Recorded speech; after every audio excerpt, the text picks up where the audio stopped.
conservatives were arguing that, if there was a black majority government, it should be heavily constrained in what it would be able to do. It should be heavily limited in its powers. And the team argued that such a scenario would be a lame duck, that you would have a government that would be so constrained in its powers and its ability to address the serious problems of the country that it would fail, and we would end up back at the beginning. The third scenario was perhaps the most surprising. Here was a team dominated by economists from the left, from the Communist Party, from the African National Congress, that argued that probably the most important feature of the transition was that the economic policies of the new government had to be sustainable. And that if the government tried to solve all the country's problems at once by taking the money away from the rich white people and simply giving it to the poor black people, the economy would rise quickly and would crash, like the Greek myth of Icarus, who flew too close to the sun. This was really surprising, that a team dominated by left-wing thinkers would argue that of the dangers of an imprudent left-wing economic policy.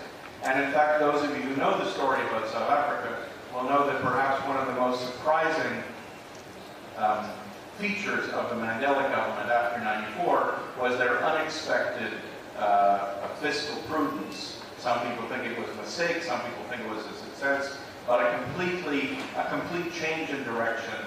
So this was the experience of this first team, and what I found so surprising is that here was a group of people who didn't agree with one another, who didn't like each other, who had literally been shooting at each other, who somehow were able to work together constructively and creatively, even in a relaxed way, to talk about the most basic questions about what might happen, what was happening, what might happen, and what the results would be. There was a joke that people used to tell in South Africa at the time. I remember when I arrived, they told the following joke. They said, faced with our unbelievably difficult and complex, challenging, confusing problems, we actually have two options. There's a practical option, and there's a miraculous option. The practical option would be that right now, everybody get out of their seats and down on their knees and pray for a band of angels to come down and solve this problem for us. The miraculous option would be that we continue to talk to one another, argue, and find a way forward together. And I think the great surprise for South Africans and for international observers, in spite of all the difficulties of the last 15 years, is that this so-called miraculous option of working things through together actually worked. I was really struck by this experience in South Africa. It seemed to me that I had witnessed something that was important. I didn't really understand how it was working, but I could see that there was something to learn here, something that I didn't know about and that could be important. And so with my colleagues, I really tried to understand what it was I was seeing, not only in the Montfort team, but through the Montfort team. Here's how I came to understand what I had seen. What I came to understand is that when we talk about a problem being complex, we're actually talking not about one thing, but about three different things.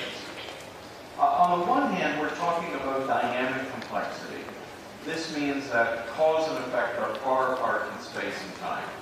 So that events in New York City, on the New York Stock Exchange affect what's happening to the economy in Johannesburg, so that events in black schooling, in decisions taken in the 1950s, were affecting current conditions in South Africa.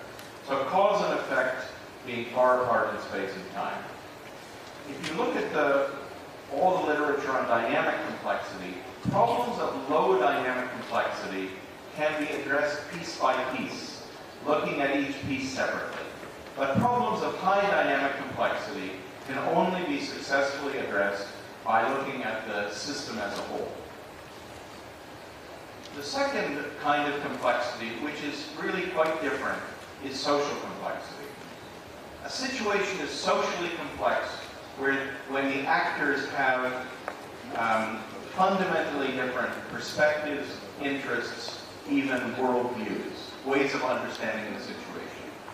Situations of low social complexity can be addressed by turning them over to experts or authorities, to consultants, to bosses, to militaries. Situations of high social complexity cannot be addressed by experts and authorities except by force. Situations of high social complexity can only be peacefully addressed through the participation of the actors or stakeholders themselves.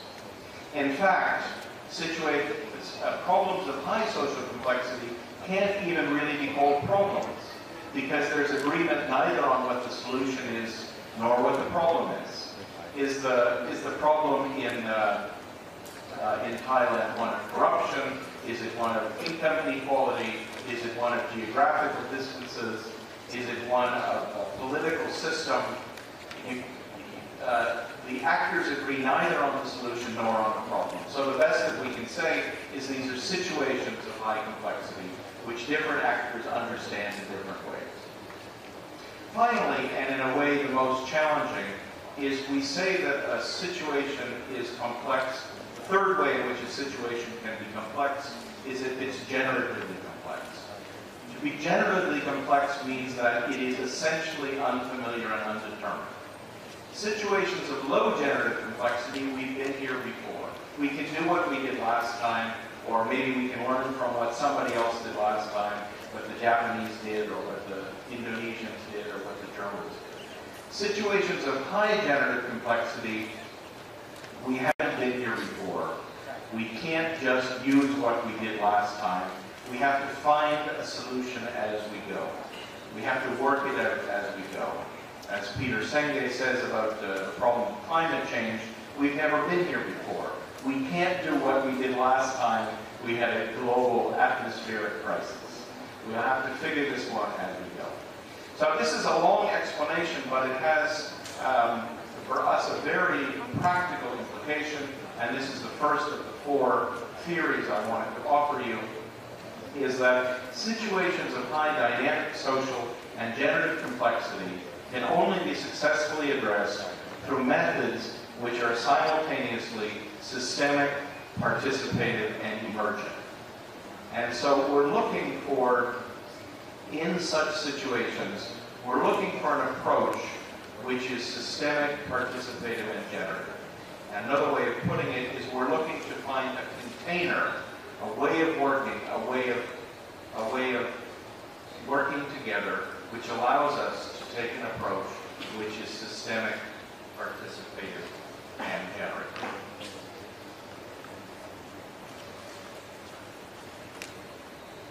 The second thing, and perhaps more fundamental thing, which struck me from this first experience in South Africa, we were using exactly the same method in the Montefiore Conference Center as we had been using in the Shell offices. I didn't know anything different. So methodologically, it was precisely the same. And yet there was something about the work which seemed completely different. If I could say the energy in the room was completely different. And it was so simple that it took me years